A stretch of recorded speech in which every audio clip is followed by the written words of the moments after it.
Well, hello everyone. Thank you ever so much for joining me for this week's video. I hope you've been enjoying the last few videos about composition.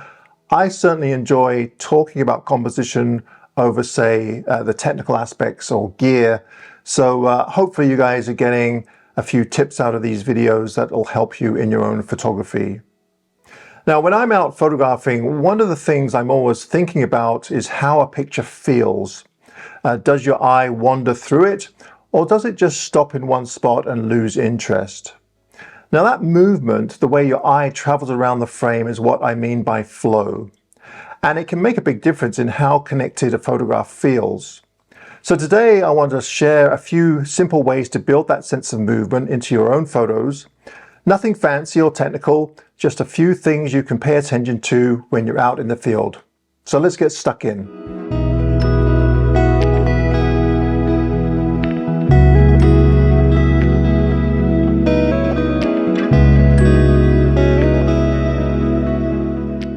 So what exactly do I mean by flow? Well, for me, flow is when your eye naturally moves around the photo. There's a starting point, then there's something that pulls you to the next thing, and then maybe to something else in the frame. When a photo doesn't have flow, you can usually tell right away because you'll look at it for a second and then you're kind of done. But when it does have flow, you stay with it a little bit longer because it feels like there's somewhere to go throughout the frame. So it's not about following rules or setting up some complicated design, it's just about noticing how the things in the frame are working all together. When it comes to visual flow, some scenes are more obvious than others, and that's the case with this scene here. We have this obvious line that leads from the bottom right to the central portion on the left, and then back out to the top right again. So this road that leads you into the frame is a great cue for visual flow.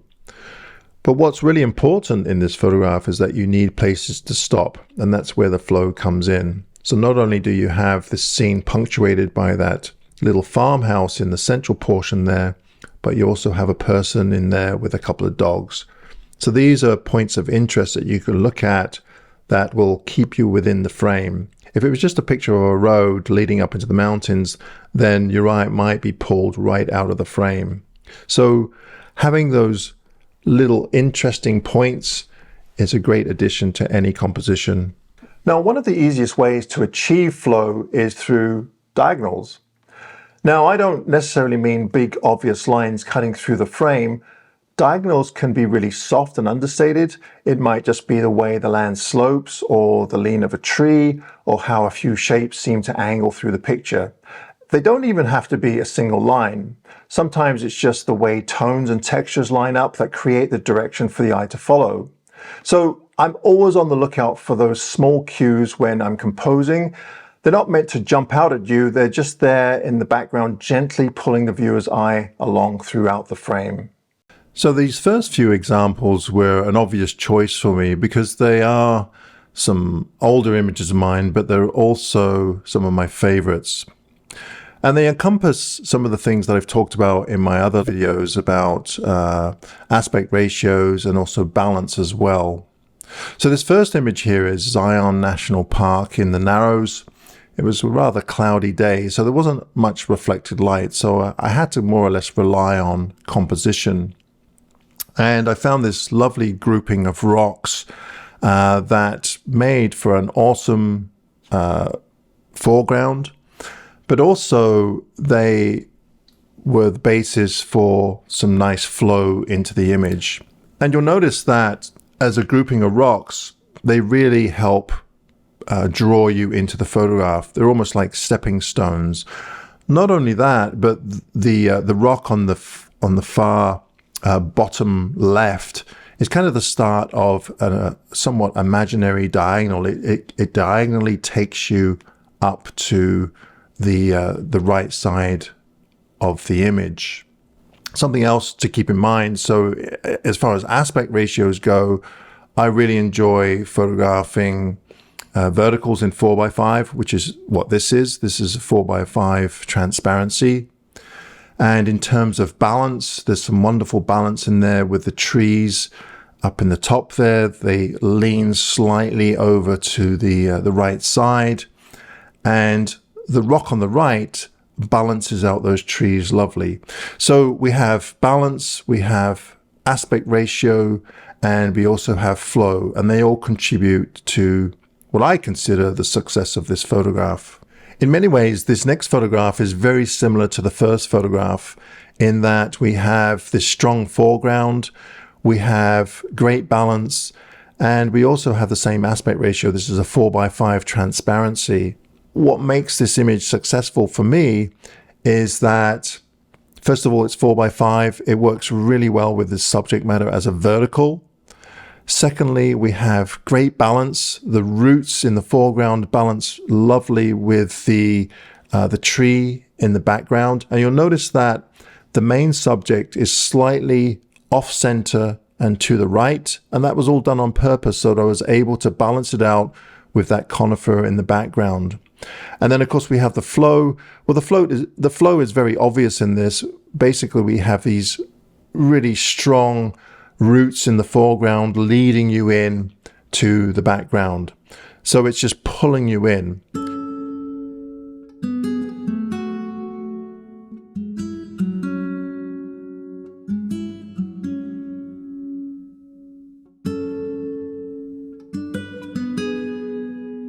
Another element that I use a lot, and it's helped a great deal in my own compositions, is layering. And by layering, I mean having something close to the camera, something further back, and maybe a background behind that. It gives the image depth and a reason for the eye to keep moving through it.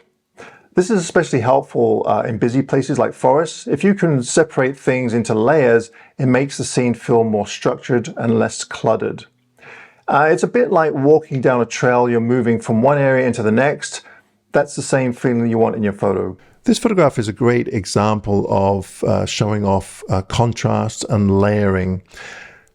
Beautiful conditions in the Lake District. I was with Henry Turner and my good friend Paul Thompson. But what I loved about this scene was the layering created by contrast. So in the foreground, we have the light hitting these reeds, but then they're set up against some dark shadows. And then we have the light skimming the trees. So there's light areas again, and then they're against shadows. So we have dark areas again, and then light, and then dark. So we have all of this contrast, and this creates this beautiful flow in the photograph. So something worth checking out or looking for is those contrasting areas where you have light against dark.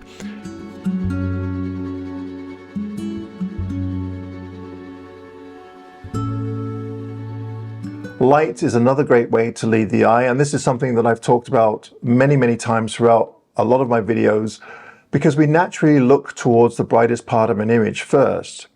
If you pay attention to where the light is landing and how it connects to the rest of the frame, you can use it to guide the viewer without them even realizing it. Shadows work too. A shadow can shape the frame, act like a barrier, or even create its own sense of direction. It's incredible how much flow you can get from just noticing where the light and dark areas sit in your frame. This photograph here is one of my favorites from Carmanah Provincial Park on the west coast of Vancouver Island. And I think one of the reasons why I really love this scene is because it had some really beautiful light, even though there wasn't really much dramatic light happening that day. Most of the light was coming in from the left side, which happens to be where the river runs. So there's no trees growing there. So we have this ambient light flowing in from that side of the frame. Now, even though the raw file looks fine, there's some nicely backlit shrubs in the foreground and the mosses, I do find that the left side is quite distracting. It's kind of a bit abrupt on the visual flow side of things. So with some careful dodging and burning, we were able to create a much better flow throughout the image. And what I mean by flow is basically trying to consider where you want the viewer's eye to go and areas that you don't want the viewer's eye to go.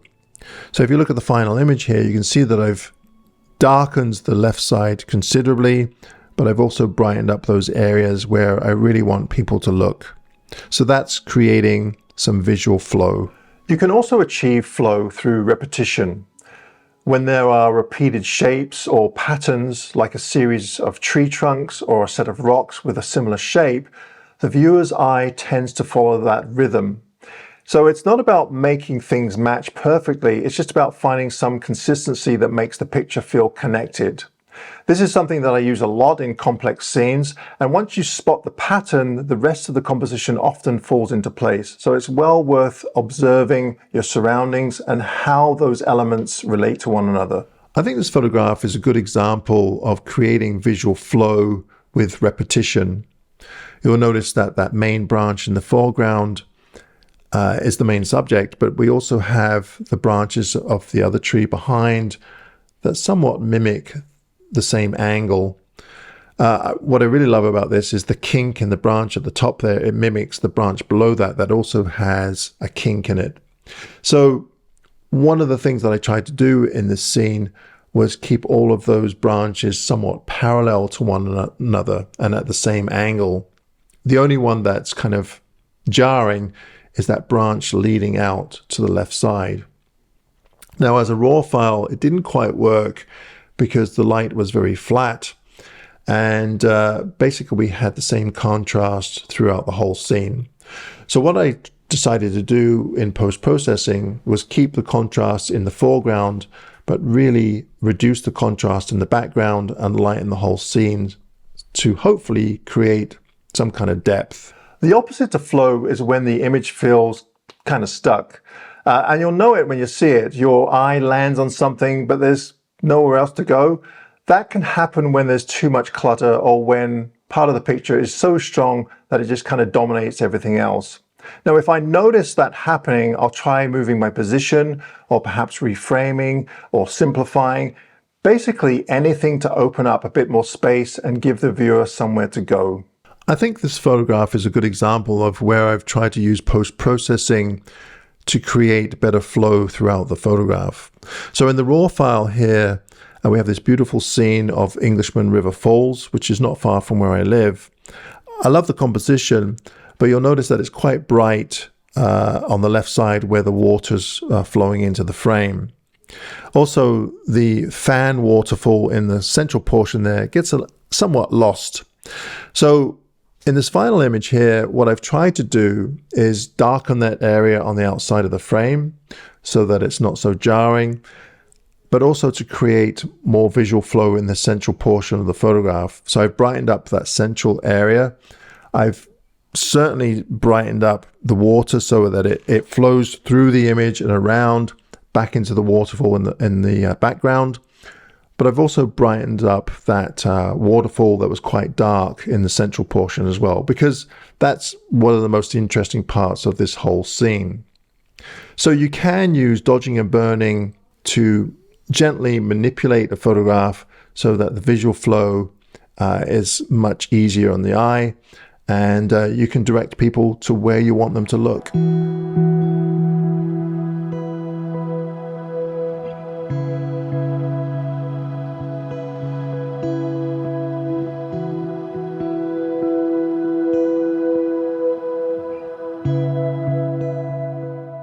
So that's it. Flow is really just about helping the viewer's eye travel through the picture.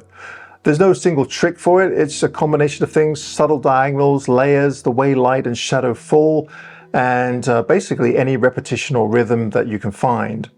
The important thing is not to force it. The best flow, I find, tends to be the kind that you don't even notice. So next time you're out photographing, pause for a second and ask yourself, if someone was standing next to you, looking at a scene or your photo, where would their eye go first, and then what? If you can see a natural path through the image, you're probably on the right track. And if you missed it, my last video on visual weight and balance ties in nicely with this one, so go check that out. Once you know what elements carry the most weight in a photo, arranging them to create flow becomes a lot easier. All right, guys, thank you ever so much for watching. I'd love to hear what your thoughts are about flow and how you use it in your own work. Be sure to drop a comment down below if you feel like sharing. And thanks for watching this week's video. Be sure to give me the old thumbs up if you enjoyed this series on composition. And lastly, if you'd like to help my channel in other ways, be sure to head on over to my website and sign up for my monthly newsletter, where I'm giving away a print each month for subscribers, and I'll announce the winners in my newsletter. All right, until next time, happy shooting.